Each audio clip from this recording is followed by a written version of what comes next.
August of 2018, I was on suicide watch because that's how bad it got. I was scared of what I could do, so I never stopped seeking help. September 13th of 2018, a cop stopped me at a red light because I picked up my phone and put it down. Literally, I picked up, told my mom I'd call her later, and hung up at a red light. He was ahead 2 cars in the next lane. He waited, and when it went green, he crossed to be behind me and stopped me ahead. He told me he was giving me a ticket for using my phone while driving. I explained I just picked up and hung up at a stop. They refused and explained that the car was still on, and knowing I was going to lose this battle, a panic came in. I saw all the battles I kept losing in a flash, and all of a sudden this felt like the biggest one of all.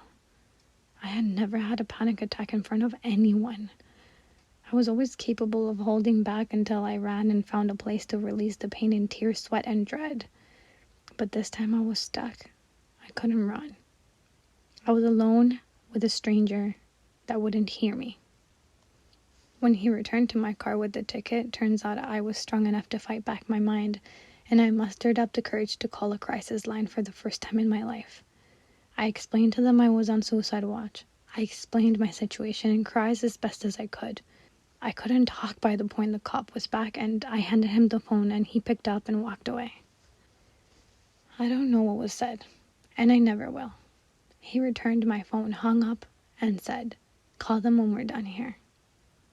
He gave me a ticket which I knew I couldn't afford to pay. About $300 for picking up a phone at a red light. The anger.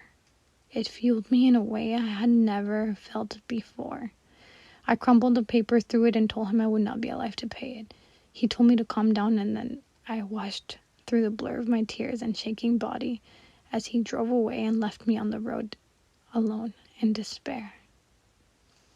I didn't want to give up. I needed to release the energy, and I didn't know how. I got out of my car and I fell to my knees and I cried on the pavement. I started to punch it. I never actually wanted to hurt myself. I wanted the pain in my mind to go away. I couldn't stop until I saw the blood and I realized I wasn't feeling what I was doing to myself. And this energy wasn't going. It was building up. I hit my breaking point. And unfortunately, I had been creating a plan on how I would do it, which was already completely done. So today, September 2nd, I'm not doing so well. And I finished planning my suicide.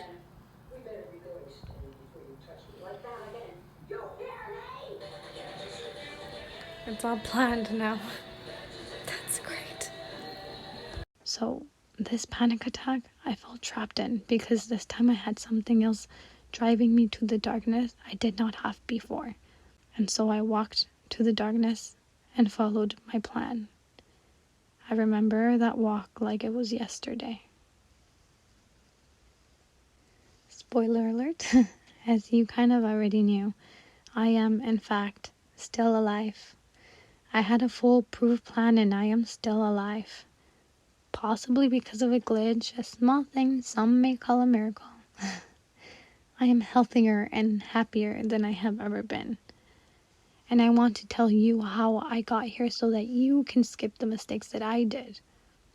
And that is my why.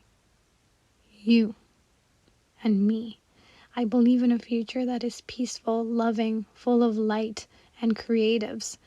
I did not live through what I did for nothing, and not because I was born with a purpose, but because I have given myself one. And one of my biggest reasons to live is to shine hope in the world so that we can all shine brightly together. To do that, I have to be true to myself. That means doing what I love and encouraging you to do as well. So thank you for watching. I hope you stick around, and I hope you continue to find your path and light. Love and positive energy to you all.